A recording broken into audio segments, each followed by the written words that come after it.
디도서 1장 5절이 되겠습니다. 디도서 1장 5절 우리 함께 합독해서 읽겠습니다. 디도서 1장 5절입니다. 디도서 찾으셨나요? 348면 시작. 내가 너를 그레데 남겨둔 이유는 남은 일을 정리하고 내가 명한 대로 각성의 장로들을 세우게 하려 함이니. 아멘.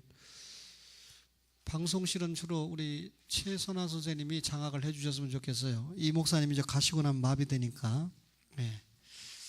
자, 우리 디도서 1장 5절을 읽었는데요. 거기 보면 각성의 장로들을 세우게 하려 함이니 라고 하는 말씀이 있죠. 잘 아시는 것처럼 신약 성경은 모두 27권입니다. 그렇죠? 그런데 이 디도서를 위시해서 서신서가 21권이라고 말씀을 드렸어요.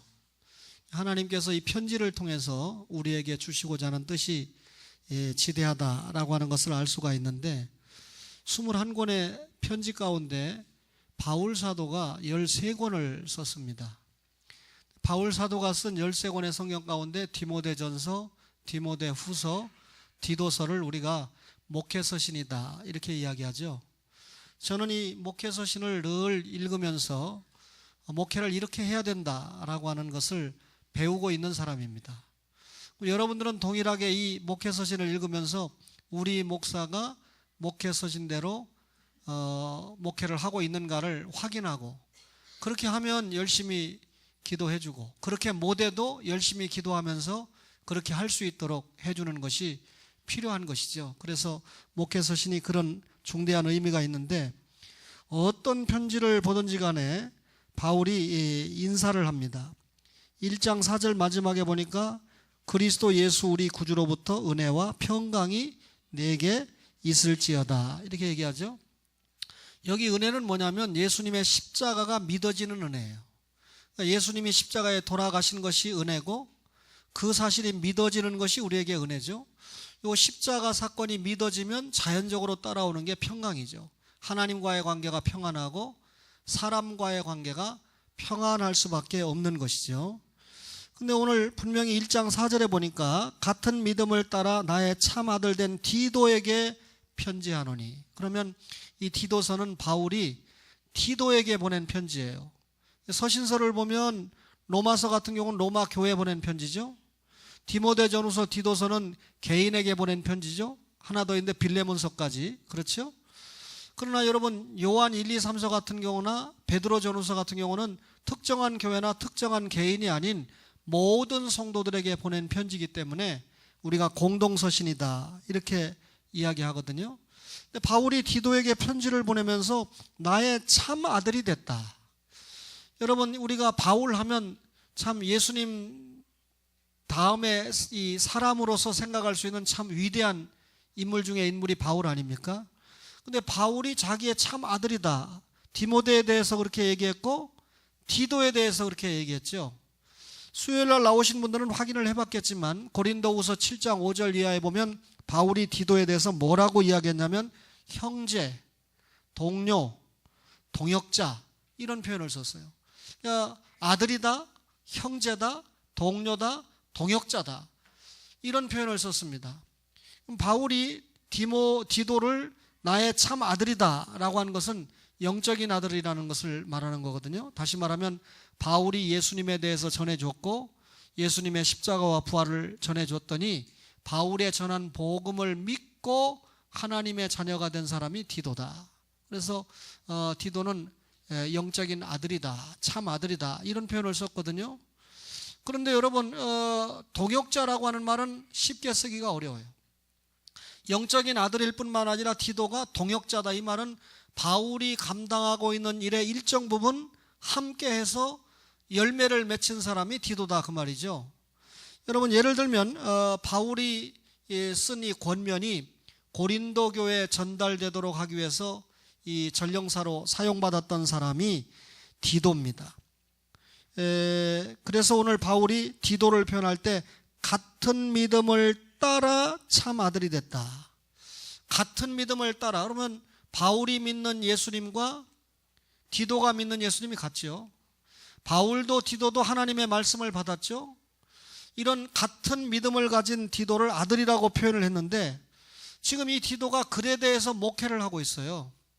그레데에서 목회를 하고 있는 디도에게 바울이 편지를 쓰면서 그 교인들을 어떻게 다스려야 될까를 가르쳤는데, 너가 목회자로서 그레데 교회 성도들을 지도할 때 필요한 뭘 세우라는 겁니까? 장로들을 세워라. 오늘 이 디도서는 3장까지 있는 짧은 성경인데, 먼저 바울이 이 인사를 하고 시작을 합니다. 어떤 편지든 인사를 하죠. 그 다음에 장로의 자격과 기능에 대해서 설명을 한 다음에 교회의 여러 그룹, 늙은 여자, 늙은 남자, 젊은 여자, 종, 이런 젊은 남자, 젊은 여자, 종, 이렇게 또 국가, 사회까지 여러 계층에 대해서 교훈을 줍니다. 마지막에 인사하고 끝나는 성경이 디도서거든요. 근데 오늘 분명히 각성에 뭘 세우라 그랬습니까? 1장 5절에 한 번 더 볼까요? 내가 너를 그레데 남겨둔 이유가 뭡니까? 남은 일 정리하고, 그죠? 내가 명한 대로 각성의 장로들을 세우게 하려 합니다. 남은 일을 정리하고, 바울이 이 디도에게 편지를 쓰면서 내가 너에게 이 편지 쓰는 건 남은 일을 정리하고, 그 다음에 분명한 건 각성에 뭘 세워라? 장로들을 세워라. 그레데 교회라는 게 특정한 초원교회처럼 한 지역에 있는 교회가 아니고 그레데 지역에 있는 교회들을 말하는 겁니다. 그 지역에 장로를 세우라는 거예요. 장로는 교회의 직분이잖아요. 그러면 여러분, 우리가 교회 직분이 무엇 때문에 필요한가? 제가 길게 설교 안 하겠지만 교회의 중요한 기능이 뭡니까? 예배 아닙니까? 중요한 기능이 뭡니까? 교육이죠. 또 중요한 기능이 뭡니까? 선교와 전도 아닙니까? 또 중요한 기능이 뭘까요? 봉사 아닙니까? 그죠? 그러면 이 예배, 교육, 전도, 그 다음에 봉사라고 하는 네 가지 중요한 사명을 이루어 가는데 뭐가 필요하다? 직분이 필요하다, 그 말입니다. 유명한 칼빈주의자 가운데 이 바빙크라고 하는 분은 뭐라고 말씀했냐면요, 예수님은 목사직을 통해서 가르치시고, 목사를 통해서 말씀을 가르치고, 장로직을 통해서 다스리고 교회를 잘 이끌어가고, 그 다음에 집사직을 통해서 그의 양무리를 돌보신다, 이렇게 압축을 해놨습니다. 그러니까 목사가 할 일, 장로가 할 일, 그 다음에 집사가 할 일을 이 바빙크라고 하는 학자가 한마디로 압축을 한 것이죠.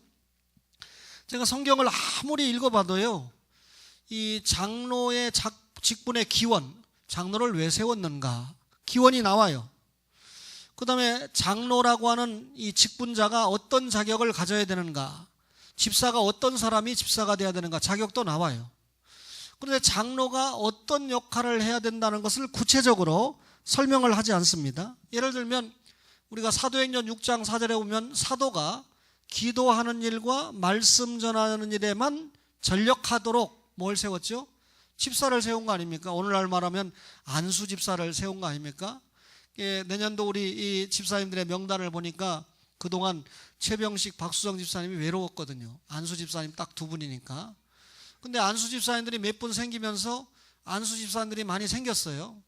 그러니까 안수 집사님들이 많이 생겼다는 것은 목사가 말씀 전하고 기도하는 일에 전무하도록 하기 위해서 세웠으니까, 안수 집사님들이 많이 세워짐으로 말미암아 이제 2014년은 다 갔으니까 2015년에 신목사가 하나님의 말씀 전하는 일과 기도하는 일에 더욱 전무할 줄로 믿습니다. 아멘 하신 안수 집사님들은 책임져야 돼요. 그런데 여러분, 어떤 사람을 장로로 세우고 어떤 사람을 집사로 세울 거냐? 아까 디모데전후서와 디도서가 목회서신이라고 했는데, 이 목회서신을 보니까 분명하게 언급을 하고 있습니다. 예를 들면 장로의 자격은 뭐다, 집사의 자격은 뭐다, 여성 직분자의 자격은 뭐다 하는 것을 분명하게 설명을 하고 있거든요. 대표적인 게 디모데전서 3장과 디도서 1장이 대표적인 구절입니다. 여기를 보면 어떤 사람이 장로가 돼야 된다, 세 가지로 제가 종종 압축을 하죠. 하나는 전혀 장로를 포함한 교회 직분이 세속적인 직분이 아니라는 거예요. 다시 말하면 세속적인 자격이나 세속적인 기준을 적용하지 않는다는 겁니다. 이 집사는 대학을 나왔으니까 집사를 시켜야 된다. 그것도 명문대학을 나왔으니까 시켜야 된다. 여러분, 한국의 서울대학교를 나온 신학자들이 한국교회를 지금 망치고 있습니다. 내가 서울대학교를 나오고 이 말을 하면 훨씬 더 좋은데 좀 미안한 마음이 들지만 서울대학교 나온 박사들 가운데 10이면 9이 한국교회를 망치고 있어요.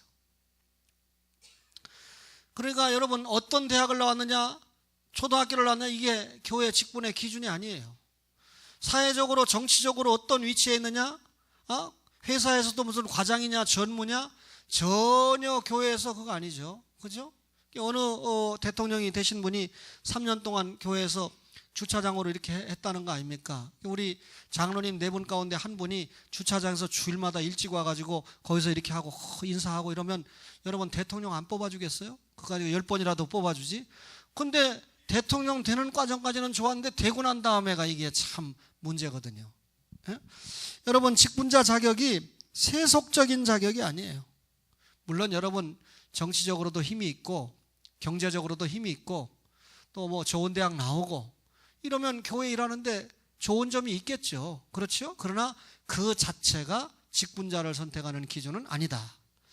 두 번째 압축해서 말씀드릴 수 있는 건 직분자의 신앙 인격을 집중적으로 얘기했다는 거예요. 무슨 대학 나왔느냐, 무슨 돈이 있느냐, 무슨 끝발이 있느냐, 이런 건 전혀 언급하지 않고, 예를 들면 책망할 것이 없고, 디도서 1장 6절 이하 보세요. 책망할 것이 없고 한 아내의 남편이고 방탕하다는 비난받거나 불순종하는 일 없고 믿는 자녀 둬야 되고 하나님의 청직이고 책망할 것 없고 지고집대로 안 하고 급히 분내지 않고 술 즐기지 않고 구타하지 않고 더러운 이득을 탐하지 않고. 계속 읽어보세요. 디모데전서 계속 읽어보세요. 3장에. 한마디로 말하면 교회 직분자는 뭐가 좋아야 된다? 신앙 인격이 좋아야 된다. 방탕해서는 안 된다. 제고집대로 안 한다. 그렇다면 여러분, 직분자가 가지고 있는 능력보다 더 중요한 것이 인격이 중요하다. 신앙 인격이 대단히 중요하다. 다른 사람을 언제나 살리고 세우는 그런 신앙 인격을 갖는 것이 중요하다. 우리 이 목사님이 주영광교회 모든 걸 다 맡았어요. 그러니까 앞으로 이제 이 목사님이 가고 난 다음에 박희경 목사님이 날 시키려는지 모르겠어요. 그래서 순서지도 다 만들고 패도 다 만들고 수건도 다 만들었는데 내가 수건 거 다 어떻게 들고 갈지 지금 약간 걱정이에요. 그런데 이 순서지를 저한테 보여주면서 목사님 이대로 할까요? 근데 보니까 거기에 제가 제일 선배니까 나이와 관계없이 설교자니까 신재철 목사가 제일 먼저 나오고 그 다음에 추경호 목사, 양양모 목사, 전영득 선교사, 정진우 선교사, 김적용 선교사, 마지막으로 박희경 목사님, 이렇게 순서를 해놨더라고요. 당연한 거예요. 그런데 저한테 결제를 맡으니까 신재철, 양양모, 추경호 목사는 갔다가 일주일 만에 나올 거고 그 선교사들은 주로 거기에 박 목사님하고 자주 보면서 있는데 이분들을 높여주면 좋겠다. 그래서 그 중에 연세가 있는 이 전영득 선교사를 맨 앞에 넣고 정진우, 김적용 선교사 넣고 그 다음에 양양모 목사님이 가장 후배지만 나이가 가장 많으니까 먼저 넣고 그 다음에 추경호 목사님 넣고 가장 선배인 나를 맨 뒤에 넣어라. 박희경 목사님 그 다음에 넣어라. 왜냐하면 당회장이니까 겸손하게. 그죠? 그렇게 제가 순서를 정해줬어요. 제가 얼마나 겸손합니까? 그런데 이게 지나친 겸손이 손해보는 경우가 있어요. 2001년도에 고신교단과 고려교단이 합동할 때 제가 고려교단을 대표한 주자였거든요. 거기에 조석연, 황영석, 조용선 선배들이니까 썼죠, 당연히. 그리고는 당연히 내 이름이 먼저 들어가고 추경호, 조홍근 이런 사람들은 다 한참 후배니까 뒤로 들어가야 되는데 내가 주로 감당을 하다 보니까 제가 겸손한 마음으로 제 이름을 맨 뒤에 썼더니 고신의 이 사람들은 아무것도 모르고 내가 제일 후배인 줄 알아. 내가 제일 쫄병인 줄 알아. 그리고 추경호 목사가 선배 노릇하는 건 괜찮은데 마지막에 말한 어떤 그 목사는 참 그렇거든요. 더 이상 얘기 안 할게요. 그래서 너무 겸손한 것도 문제가 되겠다. 여러분, 이 필리핀 주영광교회를 좀 기도해달라는 의미로 이야기를 드린 겁니다. 뭐가 좋아야 된다고요? 신앙 인격이 좋아야 된다고. 뭐 겉으로는 목사님, 집사님 굉장히 착해 보이는데 사고 치는 사람들이 꽤 많아요. 근데 저처럼 겉으로는 그냥 뭐야 하고 이상철 목사님 보내는데 얼마나 그동안 내가 부목사님을 뭐라고 했는지, 이 부목사님으로 대우 안 하고 어떤 때는 제자로 종으로 대우한 걸 내가 참 얼마나 마음 아파하고 회개하는, 어젯밤에는 회개하면서 잠이 안 오더라고요. 그래서 내가 카톡으로 문자를 보냈어요. 고생만 치도록 하고 신 목사에게 죽도록 혼나게 가게 해서 미안하다 그랬더니 전혀 아닙니다 그렇게 하고 왔는데 진짜 마음이 그런지는 모르겠어요. 여러분, 이 직분자는 마지막으로요, 자격상 차이가 없다고 그랬죠. 감독과 집사를 말할 때 비교를 해보니까 이 목사와 장로를 말할 때는 술을 즐기지 않고 돈을 사랑하지 않고 이렇게 말했습니다. 근데 집사를 말할 때는 술에 인박이지 않고 더러운 일을 탐하지 않고, 아니 도대체 술을 즐기지 않는 거나 술에 인박이지 않는 거나 돈을 사랑하지 않는 거나 더러운 일을 탐하지 않는 거나 그 말이 그 말 아닙니까? 그러니까 목사나 장로의 자격을 말할 때 자격상 차이가 전혀 없다는 겁니다. 요구되는 게 같다는 말이죠. 따라서 네가 장로로서 집사로서 어떤 능력을 가지고 어떻게 일하느냐 하는 건 두 번째고, 성경이 요구하는 건 장로가 어떤 일을 하느냐, 집사가 어떤 일을 하느냐, 권사가 어떤 일을 하느냐가 중요한 게 아니고 그 사람이 어떤 사람이냐, 신앙이 있는 사람이냐, 신앙 인격을 갖춘 사람이냐, 성도들을 볼 때 품는 사람이냐, 저자세를 가지고 안아주는 사람이냐 하는 것이 대단히 중요하다 그 말이죠. 교회는요, 어떤 일을 하느냐 하는 것을 원하는 게 아니라 그 사람이 어떤 사람이냐 하는 것을 원한다는 것입니다. 그레데 교회가요 굉장히 혼란스러웠어요. 지중해에서 네 번째로 큰 섬이 그레데 섬이거든요. 유럽과 소아시아를 연결하는 요충 역할을 하는 도시가 그레데 섬이었습니다. 그런데 영적으로 얼마나 어두웠는지 유대주의가 판을 칩니다. 할례 받아야 구원받는다, 율법을 지켜야 구원받는다. 그렇다면 제가 오늘 오전 내내 한 설교가 헛소리죠. 그레데 교회가 그랬어요. 여러분, 영적으로 이렇게 혼란하다 보니까 도덕적으로 문란한 건 두말할 필요가 없거든요. 영적으로 바로 서지 못한 교회가 얼마나 도덕적으로 혼란합니까? 저는 수요일 날 처음 들었는데 나는 그런 목사가 있는 줄 몰랐어요. 강대상에 올라가면서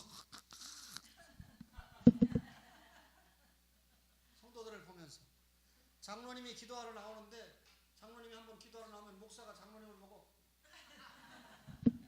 내가 너를 안수한다 그 말이래요. 어느 권사님 말대로 목사들이 신학이 정립 안 되고 신학의 창을 가지고 성경을 보지 못하니까 성도들을 이겨먹기는 이겨먹어야 되겠는데 그들에게 헌금 받아내야 되겠는데 다른 방법이 없으니까 신유, 기적, 은사, 뭐 방언 해가면서 자꾸 헛소리를 하는 거죠. 여러분, 이게 무슨 안수입니까? 그죠? 근데 그런 교회가 꽤 있다는 거예요. 제가 그런 짓을 하면 그날로 끝내시기 바랍니다. 치매가 왔거나 지가 설교한 걸 다 잊어버렸거나, 그죠? 여러분, 이 영적으로 바로 서지 못한 교회가 이단, 남대문 교회에서 여러분 박태선이 나온 거 아닙니까? 박태선이가 마지막에 인기가 올라가니까 무슨 짓을 합니까? 자기가 목욕한 물은 생수다. 그때는 생수 없을 때예요. 그 생수 타먹기 위해서 성도들이 1.5km 줄을 서는 거 아닙니까? 박태선이가 목욕한 물을 한 잔 얻어 먹어야 구원의 생수가 되니까. 얼마나 영적으로 타락하고 도덕적으로 타락합니까? 이단들이 여러분 다 이성 문제, 물질 문제가 다 여러분 중요한 문제가 돼요. 요즘은 이단 아니라도 정통 교회도 뭐 그런 문제가 나오니까 이 얼마나 말세인지 우리가 판단이 가능하죠.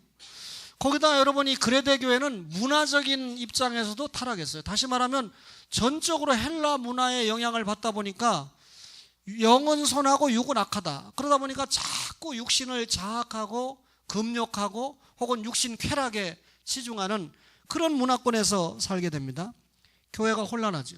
여러분, 오늘 바울이 디도에게 네가 목회하는 교회가 이렇게 혼란한데 영적으로 바로 서지 못하고 도덕적으로 바로 서지 못하고 세상 문화 다 끌어들이고 이 교회를 바로 정립하는 비결은 다른 도리가 없다. 그러면 왜 이 그레데 교회가 이렇게 영적으로 혼란하고 도덕적으로 문란하냐? 두 가지 이유를 들었던 거예요. 지도자가 없기 때문이다. 다시 말하면 교인들을 바로 이끌 만한 감독이 없기 때문이다. 또 하나는 왜 이렇게 혼란했다고 봤느냐면 조직 체계가 완전하지 않다고 보았기 때문입니다. 오늘 제가 강해를 하면서 2014년도에 수고한 사람들의 시상 명단을 쫙 장로님들에게 주고, 제가 검사 안 맡아도 되죠? 장로님들이 목회는 저에게 다 일임한 거니까 여러분들의 시상자는 제가 다 결정하면 되는 거 아니에요? 혹시 빠진 사람이 있으면 얘기해봐라 이럴 수도 있지만, 마지막에 저기를 하면서 이걸 당회에서 시상자를 결정하는 이유는, 혹 자기가 빠졌다고 불평하거나 혹 뭐 하면, 만약에 당회에서 결정을 안 하고 목사 혼자 결정했다 그러면 완전히 목사 잡아먹으려고 하거든요. 갑자기 미워지고 그럼 시험이 되거든요. 그러니까 그런 문제가 생겨도 이건 당에서 결정한 거기 때문에 목사를 원망하면 안 되는 거죠. 장로님들을 원망하든지. 당회가 결정했기 때문에 순복해야 된다는 뜻이죠. 내가 분명히 거기 들어가야 되는데 왜 빠졌을까? 빠졌다고 생각하면 내년에는 들어갈 수 있도록 열심히 하면 되고, 그죠? 또 들어갔으면 하나님 앞에 감사하고, 이게 조직이 중요한 거고, 이게 여러분 뭐가 중요한 겁니까? 지도자가 중요한 거거든요. 근데 그레데 교회는 지도자도 없고 조직도 없다는 거예요. 그러니까 이런 혼란을 잠재우기 위해서 각 성마다 장로가 아니고 장로들을 세우고, 그렇죠? 여러분, 우리 교회는 교세에 비해서는 장로님들이 많지만 어떤 교회는 교세에 비해서 장로님들이 턱없이 부족하죠. 왜냐하면 목회자가 이 장로님들을 많이 세우지 않는 이유는 그 속에 은큼한 뭐가 있기 때문에 그렇습니다. 제가 그건 구체적으로 얘기를 안 할게요. 그래서 여러분, 장로들을 세워라. 이 말은 장로님들을 세워서 교회의 질서를 바로 잡아라, 그 말입니다. 그런데 아무나 장로를 세우지 말고 그 뒤에 보니까 1장 6절을 보세요. 1장 6절에 보니까 책망할 것이 없고 쭉 보니까 이런 장로님을 세워라. 그러니까 교회 문제를 해결하기 위해서 장로를 세우는데 장로의 자격은 이렇다 하면서 디도에게 말해주는 장로 자격이, 첫째는 성경의 가르침대로 행해야 된다. 1장 9절 보세요.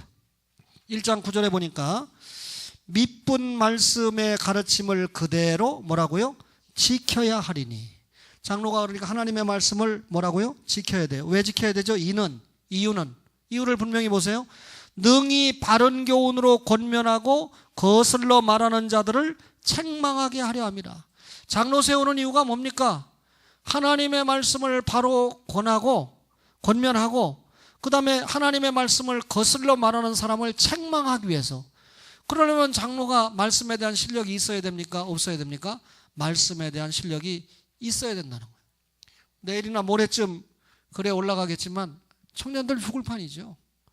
10시 이전에 교회 옵니다. 찬양대 합니다. 11시 예배 드립니다. 끝나고 밥 먹습니다. 밥 먹자마자 바로 청년회 불러가지고 또 구집사님이 또 성경 말씀 가르칩니다. 그죠? 그리고 또 끝나고 나면 또 찬양 연습해서 인도합니다. 그리고 오후 예배 하고 찬양대 또 한참 연습하고 집에 가죠. 이야, 청년들이 목사님 그 점심 먹고 구집사님이랑 하는 시간에 성경 공부하지 않고 그냥 좀 놀고 좀 이렇게 하면 얼마나 좋을까. 내년에는 내가 구집사님이나 여러 파트에다 내가 이제 실질적인 관여를 합니다만, 예를 들면 한 석주, 녹주는 공부하고 마지막 주는 좀 친교회를 한다든지 하는 시스템을 이상철 목사님이 없으니까 갖추어 나가겠지만, 성경 공부하는 건 너무 좋거든요. 제가 내일 글을 써놨습니다만 청년들이 수요일 날 옵니까? 금요일 날 옵니까? 새벽 기도를 나옵니까? 그렇다고 어떤 다른 교회처럼 토요일 날 특별히 청년의 모임을 별도로 가집니까? 실제로 말씀 배울 시간 없거든요. 말씀 상고할 시간 없거든요. 그러니까 주일날 하루만이라도 영적으로 풍성할 수 있는 코스를 택한다면 그걸 복인 줄 알아야지. 가르쳐주는 사람이 있으면 복인 줄 알아야지. 보니까 구집사님도 약간 인기가 떨어지는 게 원리 원칙주의자라는 거예요. 우리 교회 원리 원칙주의자 또 있습니다. 근데 원리 원칙주의자가 인기가 없는 건 틀림없지만 신기는 있거든요. 여러분의 목사는 원리 원칙을 중시하면서도 약간의 탄력성이 있으니까 좀 좋아 보이지만, 어쨌든지 간에 여러분, 원리 원칙으로 말씀을 가르치는 게 우리 교회에 반드시 필요합니다. 우리 청년들 여러분, 원리 원칙이 싫고 말씀 배우기 싫은 친구들 100날 모아봐야 교회 나옵니까? 먹을 거 안 주면 안 나오고, 그죠? 말씀에 심취하고 여러분 정말 주일을 이렇게 보내야 되겠다라고 생각하는 청년들이 결국은 살아남는 거거든요. 그 청년들 가운데 오늘 집사도 임명했습니다만 성경의 가르침대로 행해야 된다.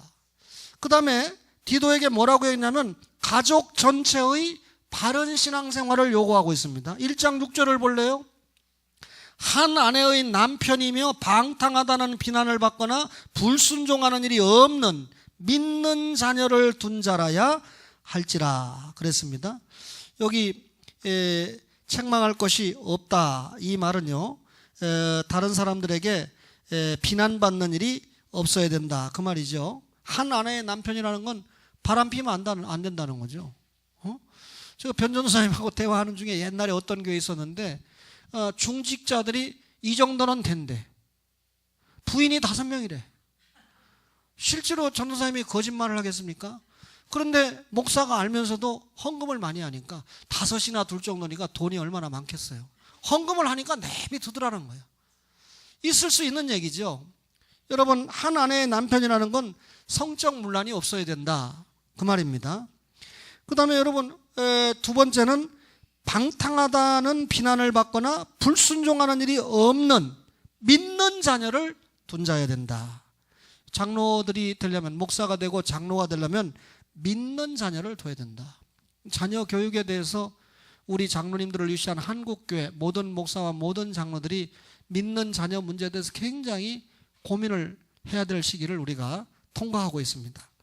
그 다음에 동일하게 강조하는 게 신앙 인격이거든요. 이미 말씀드렸기 때문에 거기 보면 계속해서 뒤에 장로를 이런 사람 세워라, 뭐 나그네를 잘 대접하고 선행을 좋아하고 신중하고 의롭고 거룩하고 절제하고, 이건 전부 신앙 인격적인 문제거든요. 그래서 제가 이 디도에게 준 말씀을 정리해 볼 때 장로는, 목사나 장로는 첫째 실력이 있어야 된다. 하나님 말씀에 대한 실력이 있어야 된다. 두 번째는 신앙이 있어야 된다. 여러분 첫째가 신앙이죠. 신앙이 있으면 실력이 있고 실력이 있으면 신앙이 있습니다. 그리고 중요한 게 신앙 인격이 좋아야 된다. 저 장로님, 저 권사님, 교회만 가면 나 같은 걸 환영해 주는 장로님이 있다. 교회만 가면 나 같은 걸 안아주는 목사님이 있다. 그죠? 제가 일일이 다 못 안아드리잖아요. 그러니까 저 대신 장로님과 권사님들이 좀 안아주고 그러면 얼마나 좋겠어요.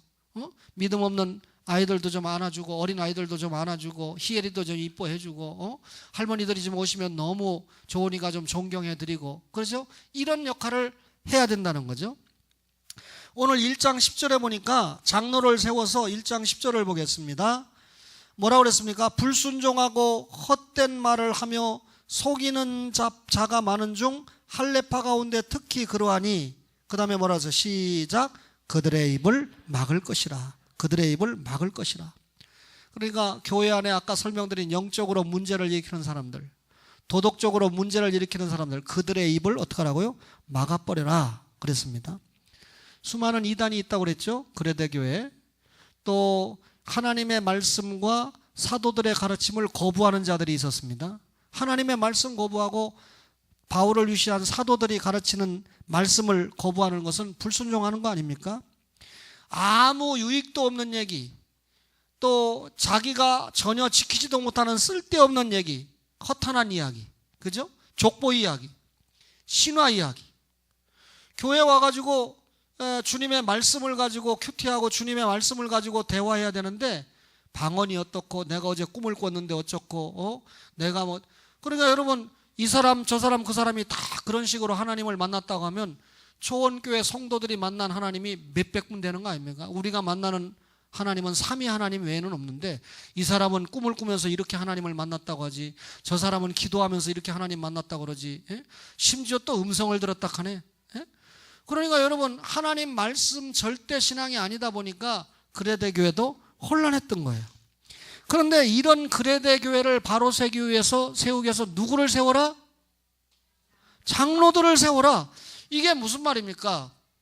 우리가 앞으로 예수 믿고 가야 될 천상교회, 무형교회만 중요한 게 아니고 뭐도 중요하다? 눈에 보이는 초원교회라고 하는 유형교회도 중요하다는 거예요. 교회가 잘못됐을 때, 혼란했을 때 이걸 바로잡기 위해서 장로들을 세워라. 이 말은 지상의 유형교회가 얼마나 하나님 편에서 중요한가 하는 것을 알 수 있는 것이죠. 그래서 여러분 성도들이 잘하면 권면해주고 위로해주고 성도들이 잘못하면 책망해주라는 겁니다. 그죠? 교회의 기본 정신과 말씀에 입각해서 신앙생활하지 못하면 책망해주라는 거죠. 따라서 영적 지도자로서의 사명을 잘 감당하기 위해서 장로들을 세워라. 마지막으로 2장 1절 읽고 마치겠습니다. 시작. 오직 너는 바른 교훈에 합당한 것을 말해라. 그랬습니다. 성도들을 어떻게 보호하고 성도들을 어떻게 양육할 것인가 대단히 중요하죠. 여러분, 디도는 진리를 수호하고 또 진리를 수호하는 것이 뭘 포함하냐면 바른 교훈을 가르치는 거. 그죠? 바른 교훈을 가르치고 바른 교훈대로 실천하게 하는 것이 대단히 중요하다 그랬습니다. 그래서 장로를 세우라고 했고 그 다음엔 제가 생략합니다만 2장 2절에 보면 늙은 남자, 3절에 늙은 여자, 4절에 젊은 여자, 그 다음에 6절에 젊은 남자, 그 다음에 9절에 가면 종, 이렇게 다양한 부분에 있어서 말씀으로 가르치죠.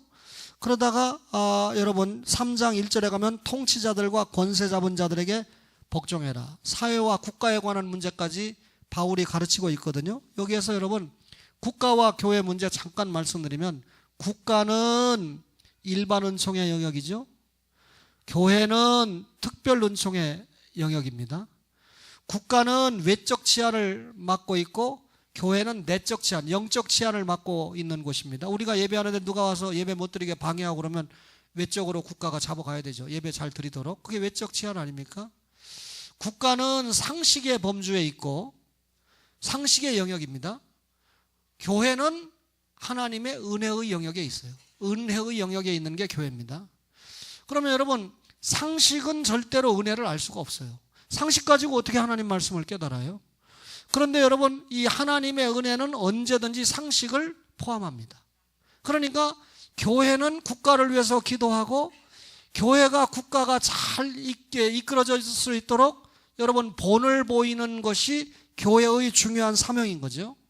그래서 여러분 국가는 우리 양심에 의해서 국가에 순종을 하면 되고 교회는 우리 양심에 의해서 순종하지만 더 중요한 건 하나님의 법입니다. 하나님의 법에 맞게끔 우리가 하나님 앞에 순종하는 것이 신앙이고 그것이 영적인 수준 아니겠습니까? 따라서 여러분 오늘 우리 이 초원교회가 장로님들을 많이 세워야 돼요. 오늘도 당회를 하면서 우리 여러 가지 고뇌를 했는데 예를 들면 내년에는 우리 부목사님이 없으니까 또 뭐 장로님이 연로하신 전도사님이라고 기도했지만 전철에서는 50대 취급받으니까 별 문제가 되지 않아요. 사실 우리 교회 구아무개 집사님이 장모님이라고 하기 참 곤란할 정도예요. 구집사님은 50대인데 장모님은 40대니까 졸다가요 목사 말기 못 알아듣는 사람은 그려? 그런겨? 이런 교인이 들어있더라고요. 이야. 제가 오늘 아침에 일어나서 기도하고 식사를 하고 간단하게 소화시키면서 일기를 쓰면서 내가 우리 장모님에 대해서는 영적인 책임은 조금 있지만 물질적인 책임도 없고 자기 자식들이 다 있고 자기 본인도 경제력이 있고 자식들이 잘하고 하니까 별 문제가 안 되는데 나에게 그분 한 분이 문제다 하면서 그런 사실대로 써야 되기 때문에 제가 이왕 쓸 바에야 위장 없이 쓰는데 간병인도 우리 아버지 같은 분은 싫대요. 하도 돌아다니고 하도 귀찮게 해가지고. 근데 의사는 절대로 움직이면 안 된다는 거예요. 뼈가 으스러지니까. 뼈가 으스러지면 당이 있어가지고 회복되는데 굉장히 힘들다는 거죠. 참 제가 하나님 앞에 기도 제목이 많은가 봐요. 내년에는 여기관장과 총무 그리고 여구역장을 중심으로 제가 집중적인 사역을 한다. 오늘 당회에서 밝힌 바입니다. 그래야 전도사님이 좀 덜 도와주셔도 부목사님이 없어도 커버를 해야 되니까요. 그죠? 그래서 이제 어떤 분을 여구역장으로 하고 어떤 분을 기관장으로 하느냐. 기관장은 이미 다 선정이 됐고 구역장은 이제 다음 주 주보에 선정이 될 텐데 장로님들이 특별히 구역장에게 상담을 해서 보고를 해달라. 금년과 같이 제대로 제대로 구역장 못 할 것 같으면 사임 내고, 만약에 내년에 구역장을 할 것 같으면 정말 교회 요구에 의해서 수요일과 금요일 어떻게 매번이야 100%야 나오겠어요. 그러나 기본이 나오는 자세 쪽으로 돼서 목사가 언제든지 그 구역장을 불러서 구역에 대해서 묻고 함께 기도해주고, 내가 일일이 못 찾아가잖아요. 너무 바쁘니까. 그죠? 우리 교인이 아시다시피 지금 2만 명은 안 돼도 2천 명은 되는 거 아닙니까? 그 제가 어떻게 일일이 다 만나고 어떻게 다 저기에서 구역장 보고를 받고 목회를 해야 되니까, 제가 이제 내년에는 계속 교회 출근하고 할 거 아닙니까? 새벽 기도도 인도하고 할 거 아닙니까? 그러니까 구역장과 여기관장이 많이 도와줘야 된다. 그죠? 남구역에 대해서는 굉장히 고민을 했어요. 그래서 우선 조금 이 찬양 쪽에 또는 다른 각도에서 사용을 받아야 될 김병준 장로님을 구역장에서, 구역을 좀 늘리기는 현실적으로 어려운 면이 있기 때문에 장로님이 구역장을 내려놓고 그 자리에 박병진 집사님이 들어갔어요. 당에서 결정이 났거든요. 근데 오늘따라 박병진 집사님이 제 방에 들어와서 뭐 아는 척하고 그러길래 내년부터 구역장이 오니까 아이 저 못해요 이럴 줄 알았더니 아이고 기다렸던 밤입니다. 그랬어요 안 그랬어요? 아까 그렇게 하더라니까. 그래서 내가 김민희 집사님하고 여러 집사님하고 함어동천만 가지 말고 하여튼 온갖 데 좀 댕기면서 영적인 교제를 좀 해라. 술 파티 하는 거 아니죠? 담배 파티 하는 거 아니죠? 그거 보세요. 예. 그렇게 해라 그랬더니 지금 너무 좋다는 거예요. 자기 구역장 시켜줘서. 이야, 장로님들이 양보를 해가지고 재정부장, 선교부장 되셨는데 선교부장 어디 가셨어요 오늘? 예. 이 두 분과 수요일 날 기도회를 하는데 제가 이제 재정부장은 이런 자세로 괜히 이 장로님들 다 내려오고 재정부장 시키고 장로님들 다 내려오고 선교부장 시켰는데, 목사가 다른 뜻으로 선교부장과 재정부장을 세웠다는 이런 표가 나오면 안 된다. 당신들은 새벽 기도도 잘 나오고 수요일과 금요일도 잘 나오고 그 다음에 이번에 안수를 받고 했으니까 안수 집사님으로서 앞으로 장로님 돼야 되니까 열심히 교회를 위해서. 그래서 우리 재정부장님은 이제 딴 사람에게는 안 줄 거예요. 재정부에서 다 되면 매달 그 통계표 나오는 게 있죠. 여러분들에게 공개를 안 하지만 연말정산에 들어가야 되니까 그거 다 넣어서 어떤 분이 11조를 어떻게 하는구나, 어떤 분은 취직을 원하는구나, 재정에 관계된 일을 붙잡고 새벽에 모아서 기도하는 얘기입니다. 맨날 와서 집사님이 그랬다는 게 아니고 아들 잘 되게 해주시고 딸 잘 되게 해주시고 그래 그 기도도 해야 되지만 더 중요한 건 내가 재정부장을 맡았으니까 사생결단해라 얘기입니다. 선교부장님 말할 것도 없어요. 그러니까 이제 선교부에 대한 소식은 쭉 완전히 외다시피 해가지고 김재원 선교사에 대해서 물어보면 툭 나오고, 내가 때로서 잊어버리고 김재원 교사에서 잘 있습니까? 그러면 이렇게 하고 있습니다라는 보고를 해줄 만큼 능통해야 된다면서 쭉 얘기하니까 이 집사님이 저보고 그러는 거예요. 사실 우리끼리 얘기했지만 과거에 부인한테 애 좀 먹였거든요. 니나 교회 가라 하고, 예를 들면 옛날 옛적에 목사 가면 여러분 이거 안 하고 있을 때가 없었고 그랬는데 그분이 변화되니까 끊어버렸잖아요. 이분도 끊었고 저분도 끊었고. 그런데 저보고 뭐라 하지? 목사님 제가 지금까지 교회 헛다녔네요. 예? 헛다닌 사람을 선교부장 시키면 어떻게 해요? 제 마음에. 했더니 무슨 표현이냐면, 제가 그동안 교회를 뭐 수십 년 다녔어도 선교가 뭔지 어떤 일을 해야 되는지 몰랐는데 목사님을 통해서 이렇게 구체적으로 교육받다 보니까 정신이 하나도 없네요. 앞으로 제가 정말 열심히 기도하고 잘 하겠습니다. 그렇게 얘기했는데 그 얘기를 간증해 주니까 부인이 안 믿어. 제가 이렇게 공개적으로 얘기하니까 이제 부인이 어디 계신지 모르겠지만 믿어야 됩니다. 그죠? 목사가 얘기하면. 그 얘기는 무슨 얘기입니까? 반대로 가면 내 남편이 과연 그렇게 믿음이 성장했을까? 과연 목사님 앞에 그렇게 고백을 했을까?